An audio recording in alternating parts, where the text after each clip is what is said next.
তো এই পর্বের শুরুতে এখানে ভিজুয়াল স্টুডিও কোডের যে আইকন সেটা দেখে আপনারা বুঝতে পেরেছেন যে এই টিউটোরিয়ালে আপনাদেরকে আমি কি শেখাবো। তো এর আগের পর্বে আমরা যখন ডার্ট রান করেছিলাম, কোড লিখেছিলাম, তখন কিন্তু আমরা JetBrains-এর যে ইন্টেলিজ আইডি আছে সেটা ব্যবহার করেছিলাম। তো ইন্টেলিজ আইডি কিন্তু বেশ ভারী, আর কোর প্রোগ্রামিং ল্যাঙ্গুয়েজ শেখার জন্য ইন্টেলিজ আইডি মনে হয় একটু বেশি ওভার স্মার্ট। তো এত ভারী ওভার স্মার্ট আইডির প্রয়োজন আমাদের হবে না। আমরা টুকটাক প্রোগ্রামিং করার জন্য বা প্রোগ্রামিং ল্যাঙ্গুয়েজটা ভালো করে শেখার জন্য আমরা কিন্তু ভিজুয়াল স্টুডিও কোড ব্যবহার করতে পারি। তো যাই হোক, আমরা ভিজুয়াল স্টুডিও কোডও ব্যবহার করব, আবার সময় সময় কিন্তু ইন্টেলিজ আইডি সেটাও ব্যবহার করব। মূলত দুটোই আমরা ব্যবহার করব, তবে বেশিরভাগ সময়ই আমরা ভিএস কোড ব্যবহার করব, কেননা ভিএস কোড অনেক বেশি হালকা। তো চলুন দেখে আসি আমরা ভিএস কোডে কীভাবে আমরা ডার্টকে রান করব। তো আমি ভিজুয়াল স্টুডিও কোড এটা ডাউনলোড করে নিয়েছি।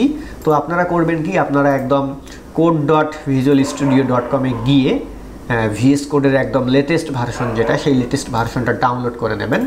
তো এবার আসুন আমরা ভিজুয়াল স্টুডিও কোড ইনস্টল করে নেই। তো এগুলো ইনস্টল করা আসলে দেখানোর কিছু নাই, এগুলো খুবই সহজ, তারপরেও আমি একবার দেখিয়ে দিচ্ছি। Next next next install. Okay fine, আমার ভিজুয়াল স্টুডিও কোড ইনস্টল হয়ে গেল। তো আরেকটা বিষয় আপনাদেরকে আমি মনে করিয়ে দেব, সেটা হচ্ছে এর আগে কিন্তু আমরা আমাদের সিতে প্রোগ্রাম ফাইলস, সেই প্রোগ্রাম ফাইলসের ভিতরে ডার্ট ফোল্ডার ছিল। সেই ডার্ট ফোল্ডারের মধ্যে আমরা কি করেছিলাম, আমাদের ডার্ট এসডিকে ইনস্টল করে নিয়েছিলাম। তো ডার্ট এসডিকে আগেই আমাদের ইনস্টল করা আছে, এবার শুধুমাত্র আমি ভিএস কোড ইনস্টল করলাম, ডার্ট এসডিকে আর ইনস্টল করার প্রয়োজন আমার নেই। ওকে ফাইন, এবার ভিজুয়াল স্টুডিও কোড আমি রান করছি। তো ভিএস কোড ওপেন করেই আমাদের প্রথম যে কাজটি হবে সেটা হচ্ছে ডার্টের জন্য ভিএস কোডের যে প্লাগইন আছে সেই প্লাগইনটা ইনস্টল করে নেওয়া। তো এখানে যে মেনুটা আছে, এক্সটেনশনস নামে মেনুটা আছে, এই মেনুতে যদি আমরা ক্লিক করি তাহলে মার্কেট প্লেস থেকে এক্সটেনশন সার্চের অপশন আমরা পেয়ে যাব। তো এই এক্সটেনশনে আমি করছি কি, ডার্ট লিখে সার্চ করছি। তো ডার্ট লিখে সার্চ করার সাথে খেয়াল করে দেখুন, ডার্টের জন্য যে মেইন প্লাগইনটা, Dart language support and debugger for Visual Studio Code, সেই প্লাগইনটা কিন্তু আমরা পেয়ে গিয়েছি। এই প্লাগইনটা আমি করছি কি, আমার ভিজুয়াল স্টুডিওর সাথে আমি ইনস্টল করে নিলাম।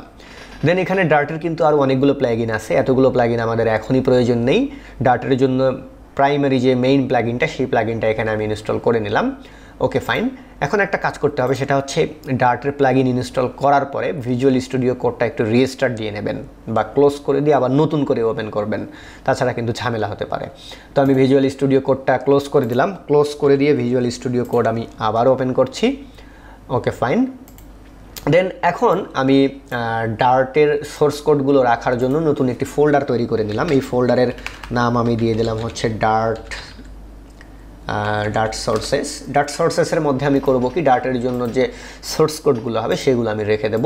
এই যে ডার্ট সোর্সেস নামে নতুন যে ফোল্ডারটা আমি তৈরি করে নিলাম, এবার এই ফোল্ডারটা আমি ভিজুয়াল স্টুডিও কোড দিয়ে ওপেন করছি। এখন ভিজুয়াল স্টুডিও কোডের মধ্যে ডার্ট সোর্সেস নামে যে ফোল্ডার, সেই ফোল্ডারটা কিন্তু এখানে চলে আসলো। এখন আমি করব কি, ডার্টের কোড লেখার জন্য এই যে ডার্ট সোর্সেস নামে নতুন যে ফোল্ডারটা আমি তৈরি করেছি, এই ফোল্ডারের ভিতরে নতুন আরও একটি ফোল্ডার আমি তৈরি করব, যে ফোল্ডারটার নাম হবে হচ্ছে আমার বিন। আমরা করব কি, ডার্টকে বিন ফোল্ডার থেকেই সবসময় রান করব। তো বিন নামে নতুন একটি ফোল্ডার তৈরি করে নিলাম। দেন এই যে বিন ফোল্ডার, আমার এই ফোল্ডারের ভিতরে করব কি, আমি ডার্টের জন্য ফাইল তৈরি করে নেব। তো বিন ফোল্ডারের ভিতরে ডার্টের জন্য নতুন ফাইল তৈরি করে নিচ্ছি আমি। এই ফাইলের নাম দিয়ে দিলাম হচ্ছে আমি hello.dart। এখন এই যে hello.dart নামে যে ফাইলটা আমি তৈরি করলাম, এই hello.dart-এর মধ্যে করব কি, আমি আমার ডার্ট প্রোগ্রামিং ল্যাঙ্গুয়েজ লিখবো বা ডার্ট লিখবো। তো এর মধ্যে খুবই সিম্পল হ্যালো ওয়ার্ল্ড একটা প্রোগ্রাম লেখা যাক। তো প্রথমে আমরা করছি কি, ভয়েড, তারপরে লিখবো কি মেইন। তো খেয়াল করে দেখুন, এই যে ডার্ট প্রোগ্রামিং ল্যাঙ্গুয়েজ যখন আমি লিখছি তখন কিন্তু ডার্টের যে সিনট্যাক্স, সেই সিনট্যাক্স কিন্তু অটোমেটিকলি সাজেস্ট করছে। তো আমি ডার্টের যে প্লাগইন আছে সেই প্লাগইন ইনস্টল করার পরে কিন্তু ভিজুয়াল স্টুডিও কোডটা ক্লোজ করে দিয়ে নতুন করে আবার ওপেন করেছি, এই কারণেই কিন্তু সাজেস্ট করছে। বাট ইনস্ট্যান্ট যদি আমি কোড করা শুরু করতাম তাহলে এরকম সাজেস্ট করতো না। নট অনলি দ্যাট, ডার্টের যে আইকনটা এখানে চলে আসছে সেই আইকনটাও কিন্তু আসতো না। ওকে ফাইন, তো এখন এর মধ্যে মেইনের মধ্যে যেগুলো আছে লিস্ট, এগুলো আমাদের দরকার নাই।